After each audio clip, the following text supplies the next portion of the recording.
Welcome, पुनः आप लोगों का स्वागत है। अब हम लोग अगले टॉपिक्स में चलते हैं। अगले टॉपिक से पहले एक ठो बात हम बोल दें कि आप जो क्वेश्चन जो बुक का जो फोटो भेजे थे वो बिल्कुल साफ नहीं था और वो असेंडिंग या डिसेंडिंग ऑर्डर में नहीं होता है। तो जब भी फोटो भेजिए तो साफ भेजिए और उसको एक सीरियल लाइन से भेजा कीजिए ताकि समझ में आए कि किस क्रमांक के बाद किसका क्रमांक आता है। ये बार बार बताया था, फिर भी आप लोग साफ नहीं भेजते हैं। तो हम लोग का अगला जो टॉपिक्स है वो है routes law for elevation of boiling points, मतलब क्वथनांक उन्नयन के लिए राउट्स का नियम। सबसे पहले राउट्स लॉ के बारे में ही जान ले।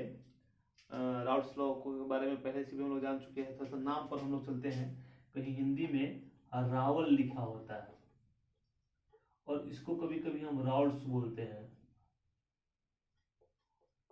TS, routes. तो दरअसल बात है कि हिंदी में जो है रावल ही लिखा जाता है और हिंदी में अंग्रेजी में जब इसको पढ़ोगे तो ये राउट्स लिखा रहता है। इसको रावल्स का नियम कहिए या राउल्ट का नियम कहिए, दोनों कह सकते हैं। तो राउट्स लॉ भी बोल सकते हैं और रावल का नियम भी कह सकते हैं। इसका प्रोनाउंसिएशन रावल ही होगा, लेकिन अंग्रेजी में बोलेंगे तो राउट्स ही होगा। तो चलते हैं कि राउट्स ने क्वथनांक उन्नयन के लिए जो परिभाषा दिया, जो नियम दिया, वो परिभाषा क्या था, वो नियम क्या था। क्वथनांक उन्नयन के बारे में हम लोग पहले से जान चुके हैं कि क्वथनांक का मतलब होता है क्वथनांक, बॉइलिंग पॉइंट। क्वथ बना हुआ है बॉयल से, अंक है पॉइंट है, अंक का मतलब पॉइंट होता है। तो क्वथनांक जो होता है उसका मतलब बॉइलिंग पॉइंट होता है। मतलब कोई जो है कोई सोल्यूशन कब बॉयल्स करता है, उसका बॉइलिंग पॉइंट क्या होता है, इसके बारे में पहले हम लोग जान चुके हैं। फिर भी उसी को फिर रिपीटेड करके हम लोग को आगे की तरफ बढ़ना है। तो हम लोग चलते हैं। तो राउल्स ने क्वथनांक उन्नयन के लिए अपना 2 नियम दिया था। सबसे पहला जो नियम था वो फर्स्ट लॉ के नाम से जाना जाता है। तो क्वथनांक उन्नयन के लिए राउल्स का जो पहला नियम था वो क्या था कि किसी विलयन के क्वथनांक का उन्नयन। हम जो है पहले जो वीडियो बनाए थे उसमें जो है क्वथनांक उन्नयन का हम सिंबल नहीं लिखे थे, लेकिन यहाँ क्वथनांक उन्नयन का सिंबल हमने डेल्टा बी लिखा है, डेल्टा TB। इस पर हम लोग चर्चा कर लेते हैं। किसी विलयन के क्वथनांक उन्नयन जो होता है, राउल्स का प्रथम नियम में क्या है, किसी विलयन का क्वथनांक उन्नयन होता है वह विलय के सांद्रण के समानुपाती होता है। हम लोग इसको समझ लेंगे, आसानी से समझ में आ जाएगा, कोई बहुत बड़ा मसला नहीं है। पहले हम लोग इसको समझ लें कि डेल्टा TB क्या है। तो ये जो है डेल्टा TB जो है यह एलिवेशन ऑफ बॉइलिंग पॉइंट है, क्वथनांक उन्नयन है। तो T का मतलब है टेम्परेचर और B का मतलब है बॉयल, मतलब किस टेम्परेचर पर कोई सोल्यूशन बॉयल कर रहा है। ठीक है। तो वहां पर हमने देखा था कि एक हम ग्राफ बनाए थे, तो उस ग्राफ में हमने देखा था 2 लिए थे, एक जो है हम लोग सॉल्यूट लिए थे, विलायक लिए थे और एक विलयन लिए थे। तो हमने उसका एक ग्राफ प्राप्त करके देखा था, एक बॉल पॉइंट यहाँ पर फिक्स कर दिए थे और फिर हम लोगों ने क्या किया था, एक ग्राफ खींच के देखा था। तो हमने क्या पाया था कि जो विलयन का बॉइलिंग पॉइंट था वह विलायक के बॉइलिंग पॉइंट से ज्यादा था। मतलब जब हम उसको कंपेयर किए तो हमने देखा कि एक सॉल्यूशन में सॉलिड का बॉइलिंग पॉइंट, सॉल्वेंट का बॉइलिंग पॉइंट और सॉल्यूशन का बॉइलिंग पॉइंट, ये सब जो है कहीं ना कहीं अपने आप में कुछ डिफरेंस रखता है। तो जो डेल्टा TB है ये चेंज इन टेम्परेचर है, कि जो टेम्परेचर का जो बदलाव था, जो सॉल्वेंट और सॉल्यूशन में जो हम लोग लिए थे उसमें जो बदलाव था उसी को दर्शाता है। मतलब इस डेल्टा TB को हम लिख सकते हैं T final minus T initial. प्रारंभिक समय में टेम्परेचर कितना है और लास्ट में टेम्परेचर कितना है। तो डेल्टा TB जो है ये क्या है, ये है एलिवेशन, ये जो है क्या कहते हैं, एलिवेशन ऑफ बॉइलिंग पॉइंट है। तो ये जो एलिवेशन ऑफ बॉइलिंग पॉइंट है ये एक प्रकार का टेम्परेचर ही है, क्योंकि उसमें साफ साफ आपको बतलाया गया था कि क्वथनांक का उन्नयन का मतलब क्या होता है कि टेम्परेचर में वृद्धि होना। अच्छा, दूसरा इसमें मसला है कि ये जो टेम्परेचर इन बॉइलिंग पॉइंट होता है ना, मतलब एलिवेशन ऑफ बॉइलिंग पॉइंट होता है, एलिवेशन ऑफ जो बॉइलिंग पॉइंट होता है ये जो है विलय के सांद्रण के समानुपाती होता है। तो विलय का सांद्रण और विलायक का सांद्रण ये हम लोग सॉल्यूशन के बहुत पहले में पढ़े थे। तो विलायक का जो सांद्रण होता है उसका नाम होता है मोलारिटी, और जो विलय का सांद्रण होता है उसका नाम होता है मोलालिटी। तो आप कह सकते हैं कि किसी विलयन के क्वथनांक का जो उन्नयन होता है वह विलय का के सांद्रण यानी मोलालिटी, मोललता, इसको आप कह सकते हैं मोललता, कि मोललता के समानुपाती होता है। तो delta TB directly proportional to CM लिखे हैं, मतलब मोलर कंसंट्रेशन ऑफ सोल्यूट है ये। इसको आप ऐसे लिख सकते हैं डेल्टा टीबी डायरेक्टली CW2, इसलिए हम इसको ऐसे लिखा है delta TB directly proportional to CW2, इसलिए कि W1 और W2 से ही हमने सॉल्यूशन को स्टार्ट किया था। W1 हमने सॉल्यूट का वेट लिया था और W2 सोल्वेंट का वेट लिया था, नहीं W1 सॉल्यूट का और W2 सोल्वेंट का। तो ये हो जाएगा हाँ, तो इसके समानुपाती होता है W2 के, मतलब सोल्वेंट के।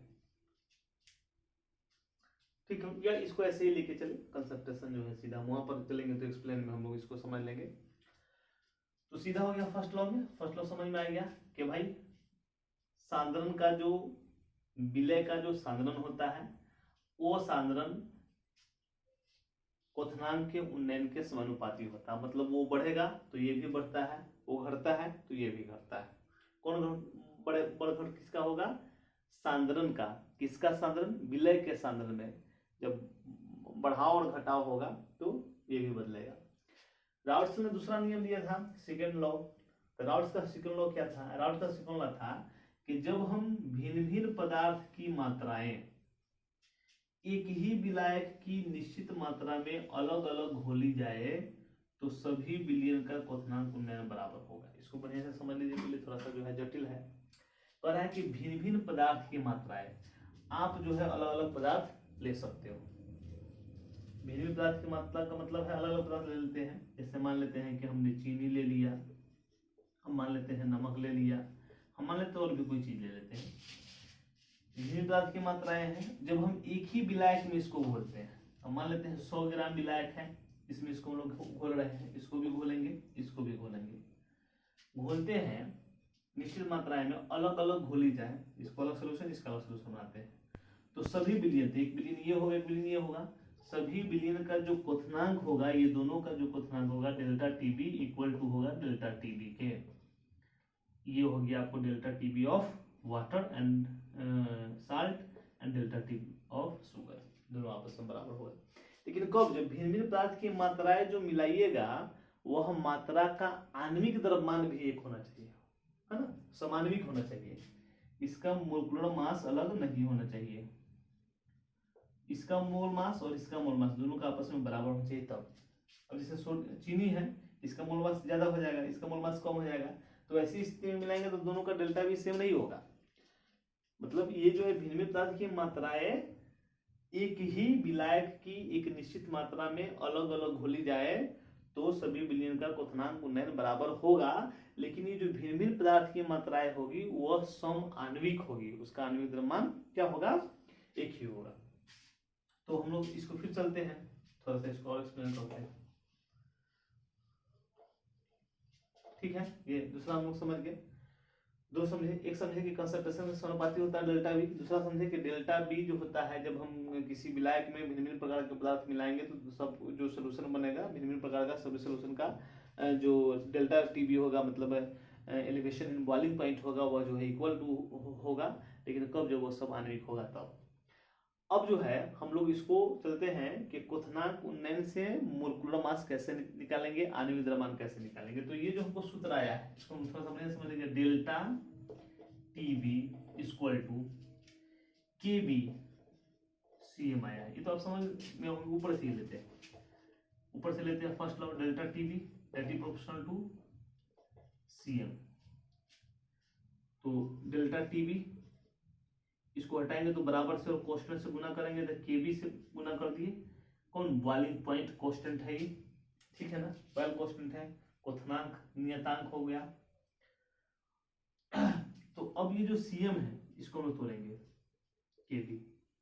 तो ये क्या है भाई? ये है मोलल्टा, मतलब विलय के सांद्रण, विलय का सांद्रण। विलय का सांद्रण कैसे निकलता है, मोलल्टा कैसे निकलता है? जिसका सूत्र हम लोग पढ़े थे कि W1 इन ग्राम अब बटा मोल मास।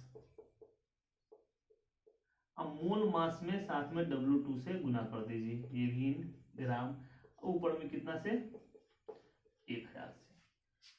तो डेल्टा टीबी बराबर कितना हो गया भाई? हो गया केबी गुने W1 गुने 1000 बटा मोल मास गुने W2। यहाँ जो डेल्टा टीबी है इसको हम ऐसे भी लिख सकते हैं, कभी कभी दो टेम्परेचर दिया होगा, फलाना टेम्परेचर पहले ऐसा था, अब टेम्परेचर बदल के ऐसा हो गया तो मोल मास क्या होगा? तो इसको हम लिख सकते हैं डेल्टा फाइनल मतलब अधिक, डेल्टा इनिशियल।